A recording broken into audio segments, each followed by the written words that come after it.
عليك يا أهلا والله بالشباب منورين. طبعا يا شباب قربت المخطط رقم 3 وشفت الفرق الأسطوري اللي يخفى عليكم المشاهير. هذا المخطط رهيب يا متابعين، الهدات فيه مش طبيعية، كل الطلق تقع على الخصم، ما في شيء اسمه انتشار طلق. المخطط 3 تشيلك تعود عليه، يعني مش زي الخطط الأول ضروري تضبط القوي تشيك على يدك، لأنك إذا بعدت شوية راح تتحرك الشاشة ويضيع ايمك. المهم ما طول عليكم، قربته وعملت لقطات على السريع وخليكم مع المقطع. يلا بش كملوا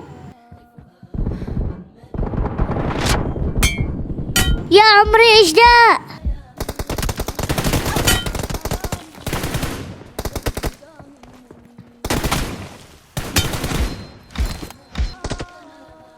يلا اطلع ولك تعال.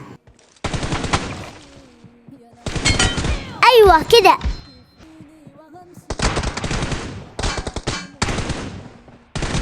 واي السحبة جمل يسال.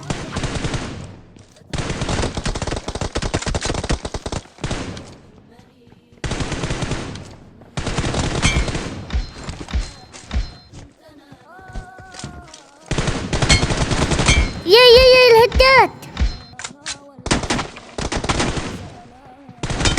يا عمري.